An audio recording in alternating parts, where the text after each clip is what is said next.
fucking animal, I'm a fucking animal. I'm gonna fucking knock McKenna's spark out. He's looking to tee off, and he did have a more alert. Where is Canada?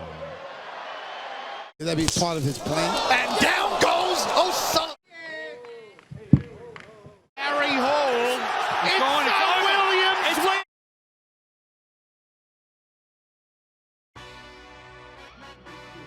In March 2019, Daniel Dubois and Rasvan Cojanu met for the vacant WBO European heavyweight title. The bigger man, Cojanu, tried to intimidate Dubois with his size. Fought in the last fight. What Cojanu showed? He stuck his tongue out and clowned around, but the quiet Dubois knows how to put arrogant fighters in their place. Kubrat trying to go to work in that corner, and Dubois memorably beat Lemieux back in 2001. And another one. Oh, and he's caught him with the left to the jaw, followed by the right low punches, but the gloves came down, and I don't think Cojanu's going to get up. He's trying manfully, but it's been waved all over, and it is finished in the second round. Cojanu disappointed, but it's celebration time for Daniel Dubois. It was a clean shot, a left hook with the chin. It was went really low first of all. Then he threw a left hook to the body, he went ahead, he went back down to the body. That was just on the waistline, I think, on the band there front. Stevie McKenna and Jalolov met in a grudge match for the WBC International Silver Super Welterweight title. Laws mouthed off at McKenna during an intense face-off in an attempt to get on his nerves. Official weight, 10 stone, 12 pounds, 5 ounces for Jalolov.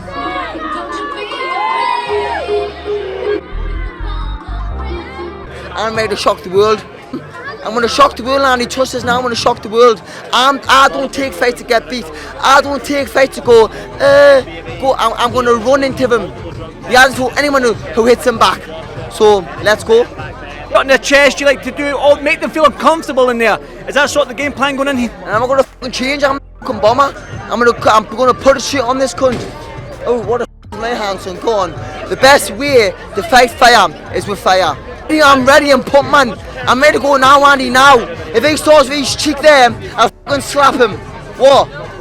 I'm a fucking animal. I'm a fucking animal. I had the best shape I've been physically and mentally. I'm ready to go. Ready to go. No excuses. Saturday night for all the marbles. I'm gonna fucking knock McKenna's spark out. Simple as that. It's sleep. Spar to get is why I'm at the level I'm at. You know, that's the experience of being in with the best. I sparred the best, and something that Joe can't do anymore because he's a total shoutbag.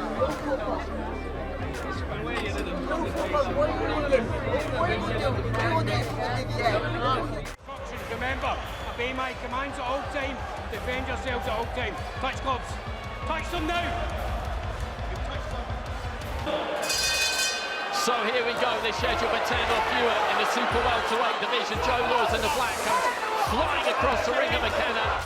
Despite the confrontation, McKenna remained respectful but unleashed his fury in the ring. Big left hook there from Laws, just moved McKenna a little bit and tries to attack with an outright. Puts Laws down.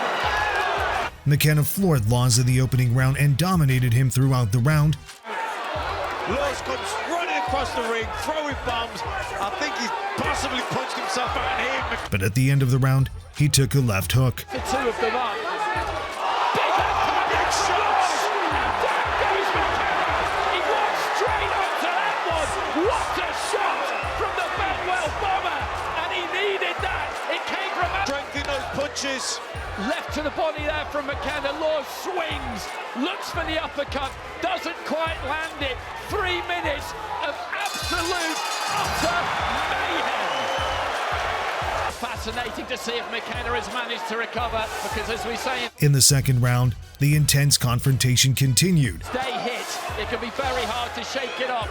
Laws looking to rip with that left, McKenna digging in with the Laws again, just looking for that hook. He thinks that McKenna is ready to go here, I think, and he's happy to go after it. Full forward, looking for that left again, Laws. But McKenna, it's a left hook. He leaned in to throw his own left hook to the body. Again, happy to engage himself there Again, just pushing Laws back to the ropes. Final few seconds of round 2. And another one of those there for Joe Laws. They both scored a knockdown in that opening round. Laws finished it the strongest. The third round started like the second, but McKenna was able to put an end to it. He backed him to the corner and floored him with a big right hand. He's dropping it too low and he's open for the left hook counters. Right there from McKenna, caught Laws, and down he goes in that far corner. It seemed to land almost in that far corner. Laws spat out his mouthpiece to buy some time, but he could not get away from McKenna's power. On here, to be honest, the gun shield has been... Another big right hand from McKenna sent him down for the second time in round 3. Because we've seen this before when Laws is hurt, he's still dangerous. There's a right hand followed by McKenna just looking to tee off, and he did have a more alert, vital air to him at the start of the round. Once more, Laws bravely got back to his feet, but McKenna went for the kill and closed the show with a brilliant knockout. Has to get off and down he goes to a knee, and the towel has come in from the corner. Third round, and then now it goes down to the knee, and the corner know at that point that the game is up. In comes the towel. Victor Lockman is extremely unlikely to let him continue after a third knock, 3 rounds. Obviously many levels below, but it was like a British Hagler Hearns. It was. It reminded me of Chris Edwards against Kevin Lushing at York Hall back in the 90s. That was another final. Former rugby league player Sonny Bill Williams and Australia's Barry Hall squared off in a scheduled 8-round bout. However, Hall didn't want to wait to get into the ring before attacking his opponent.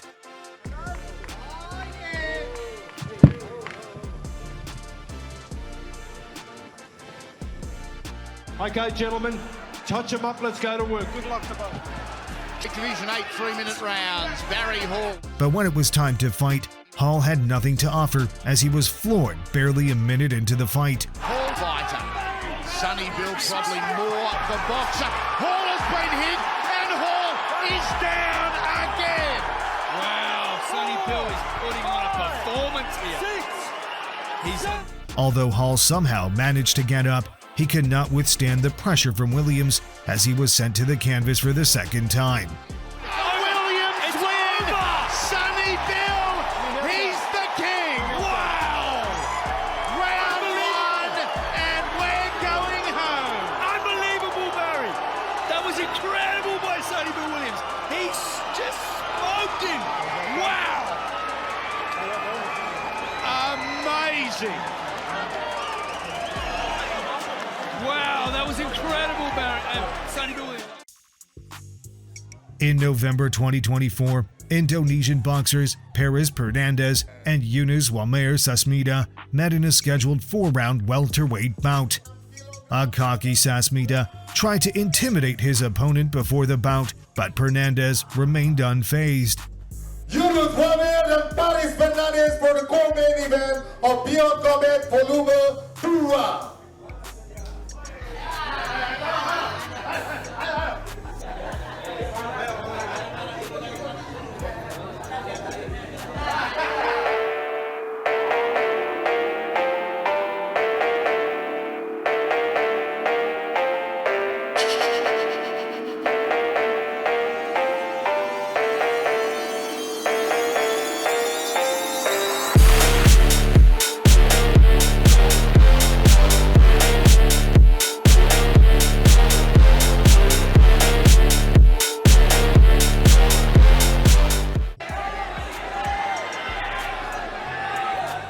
Second. The humble fighter lets his fists do the talking by knocking out Sasmita in the opening round. Meskipun ke lockdown, Kolosium Jakarta ramai dengan teriakan Paris malam ini.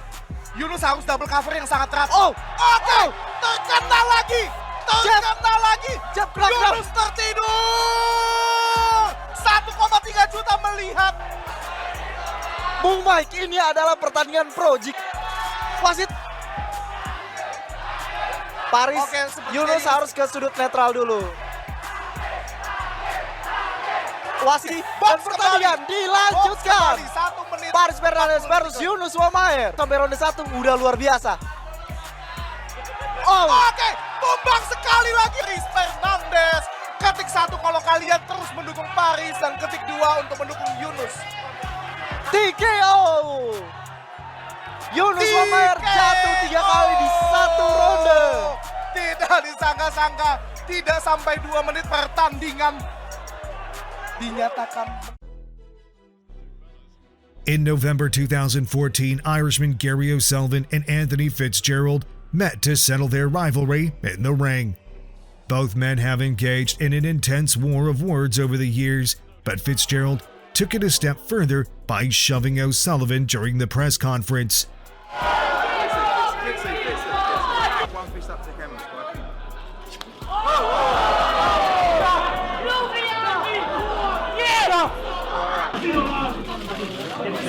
That's it. Keep that.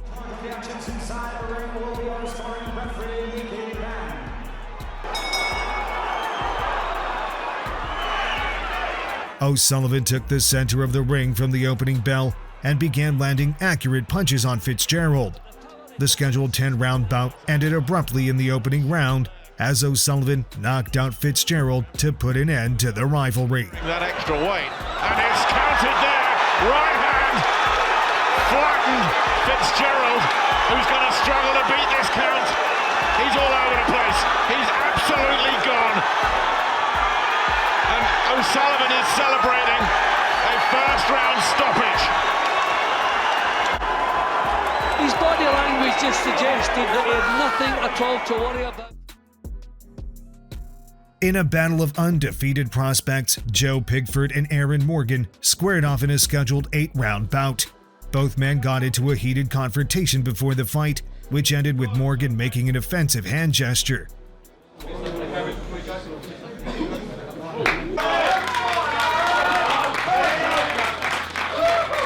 Self at all times. Good luck to you both.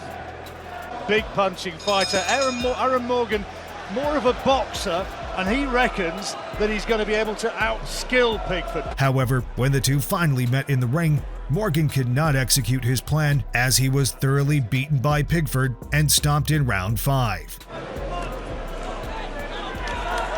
Oh, good right hand for Pigford. Left hand as well. And he's going to go almost. Another big right hand, and he does go.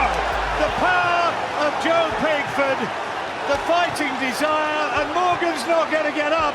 It's all over. The fight is finished, and Joe Pigford, having absorbed a tremendous right hand earlier in that round, has somehow turned it round. Two-time Olympic gold medalist Bahadur Jalolov faced Belgium's Jack Mullaw in a scheduled 8-round bout. Protect yourself at all times.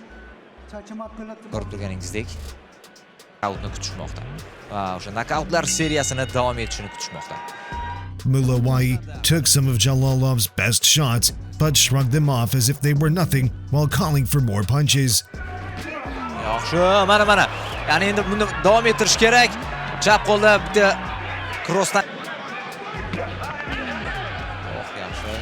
Siqildi. Chalg'ituvchi usuldan foydalandi. Mullaw ham buni ikkita crosslar o'tdi, lekin to'g'ri, jeblar o'tdi, lekin cross ko'rmadik. The Olympic medalist obliged and floored Mullaw in round 6. Oh, mana ketdi, raqs boshlandi va bo'ldi. Knockdown, lekin sanoq ochildi. Ana round yakunlanish arafasida bo'ldi bu. Mullaw got back up, but his dancing skills could not save him.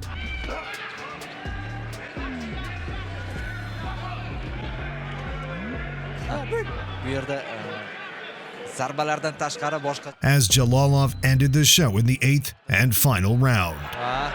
Seriyani ko'rdik Bahodirdan. Va mana endi bo'ldi. Endi menimcha aniq. Endi Bahodir Jalolov nokautga uchratdi. Mullawga hozir sanoq ham yordam bermasligi aniq. Mana shuni kutayotgan edik. Shaxsan o'zim ham kutayotgan edim. Seriya demak davom etadi. 11-jang, 11-nokaut. Va Mullaw hali o'ziga uncha kela olganicha yo'q.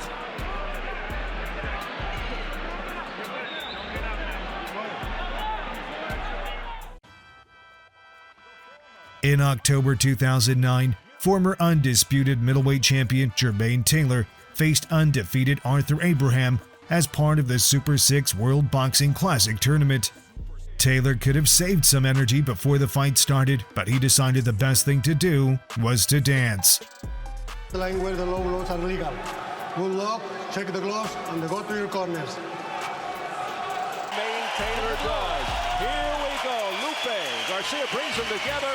We are underway in the Super 6 World Boxing Classic. Now Taylor, he's got to outwork King Arthur. After exhausting himself in the early rounds, he began using dirty tactics to remain in the fight. Taylor goes for the body, but now Arthur Abraham Taylor can't. But that way, Taylor. Another one, followed by a left. One of those right hands is from the side. And now Germaine. Taylor is weakening, and now blow.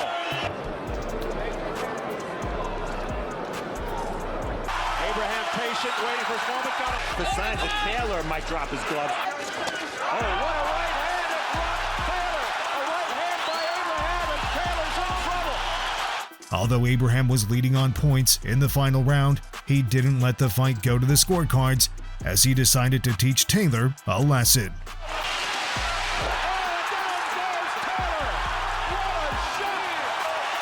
It's over. They won't even finish the count. He's going to get himself 3 points, and let's just hope Germaine Taylor is all right.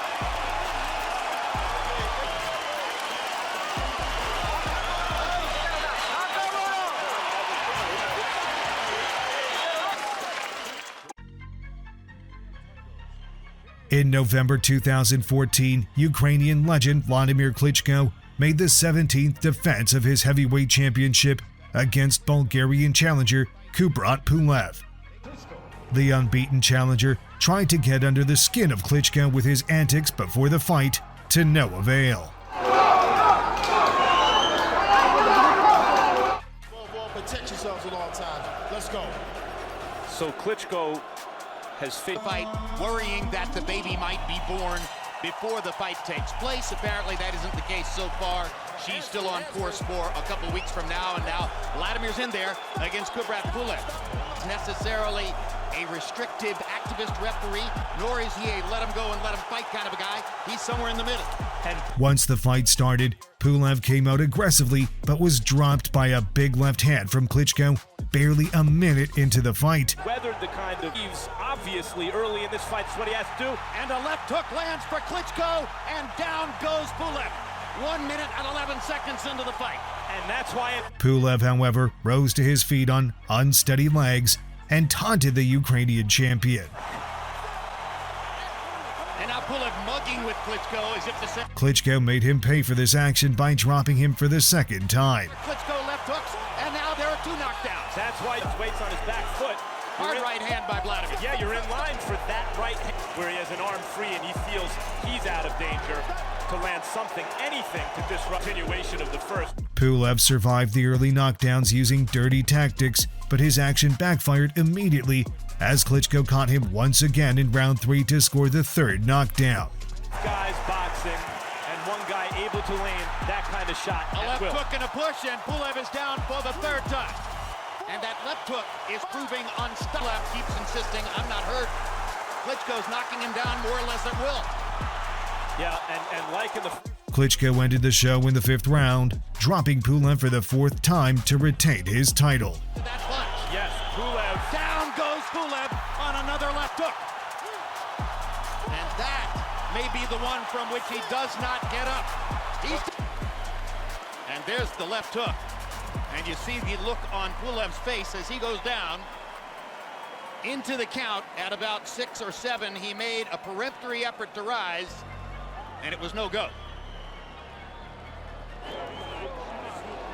A satisfying victory for Vladimir, who destroys once again an opponent touted coming in as a stern test, the kind of guy who might upset the apple cart. No such luck in Hamburg today. Shannon Briggs at ringside. Shannon Briggs.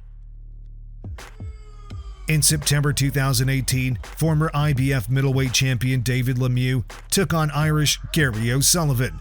Before the matchup, both men have been trading words on social media. O'Sullivan picked it up again during the press conference ahead of their bout, but Lemieux was not having any of it.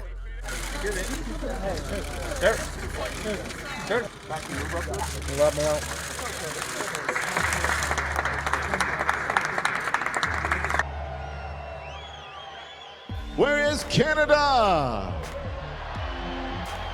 Oh, they want to go right now. Save it for the ring, gentlemen. Tomorrow night, HBO, pay-per-view, live from T-Mobile. Make some noise!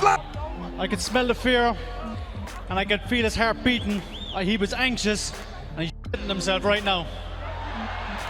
He's a fucking asshole. That's what gets under my skin. You're getting knocked the fuck out.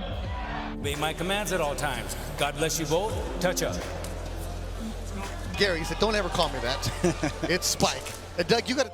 The former IBF middleweight champion went straight to work in the opening round, connecting with both hands to the head and body. His face was busted up. The victory Back caused Lemieux to lose his... O'Sullivan seemed to find his footing as the fight progressed, but with less than 30 seconds to go in round one, this happened. Could that be part of his plan? And down goes O'Sullivan. Maybe for the first time of his pro career. He's hurt. And it is over. Oh my goodness. Mullaw has stopped it in the first. As Spike O'Sullivan has no idea where he's at. David Lemieux said, I'm going to make him pay for talking trash about me. And he stops O'Sullivan in the first. O'Sullivan looks lost. He's not complaining. He looks spaced out. That's what happens when you got that kind of punching power. Lemieux has tremendous punching power. That's a gift that he has. Only problem that he has is delivering it. Sometimes he can't deliver it. But when it lands, we get sensation. Which of these fights is your favorite? Let us know in the comments below. Don't forget to like this video, subscribe to this channel, and turn on the post notifications.